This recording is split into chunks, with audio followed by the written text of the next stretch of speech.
Magandang hapon po sa inyong lahat. This will be our healthy reading 063 for February 15. Sa lahat ho na nagtatanong kung meron po bang discount, lahat ng love reading, lahat ng love ritual, at all about love for today, opo, meron po. So message lang po kayo. Kasi yung promo na yan for discounts is hanggang 12 midnight lang po tayo. This February 14. Okay? So, kuha tayo dito ng isa.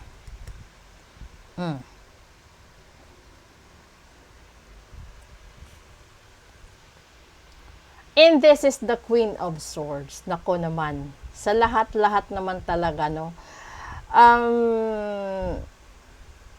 Kapag nagde-date kayo ngayon, or makikipag-date kayo, makikipagtagpo kayo, or sasagot kayo, no, sa taong gusto ninyo, kailangan klaro yung communication ninyo, yung hindi yung hilong-hilo ka. Kasi 'di ba, kapag truly, madly, deeply in love ka sa isang tao, yung magkahalo yung gulat at saka yung excitement mo, at saka yung hindi mo na alam, basta oo ka na lang ng oo.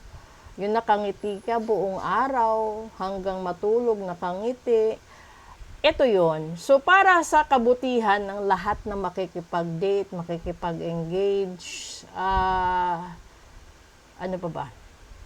Yung perspective at saka complexity ng isipan ninyo, dapat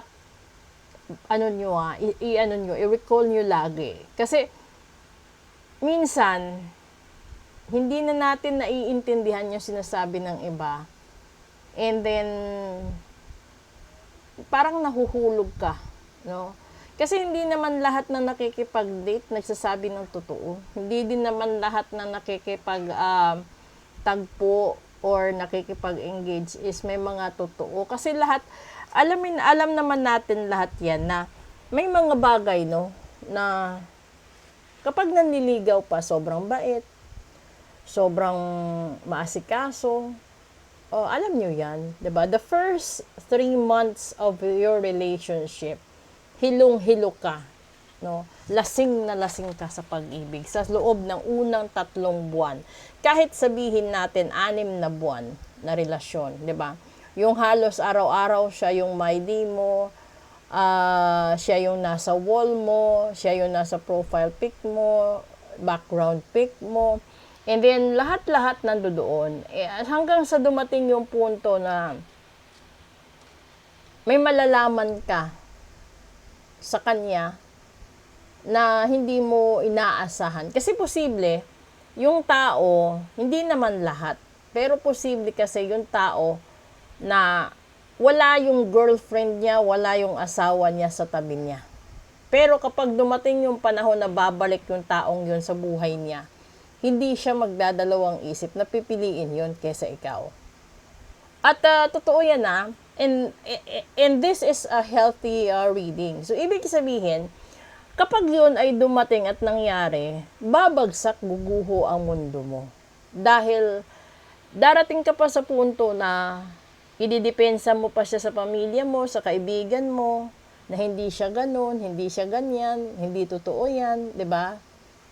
Baka paninira lang yan kasi ayaw nyo sa kanya, may mga ganun. Pero darating talaga sa punto, kasi this is the Queen of Swords, and this is telling the truth, showing the truth, and leading you to a clear communication. So, lahat-lahat, kung meron kayong kaguluhan sa relasyon nyo ngayon, gusto nyo naman sigurong magpa-reading, love reading, o di magpa-love reading kayo, discounted ngayon hanggang 12 midnight lang.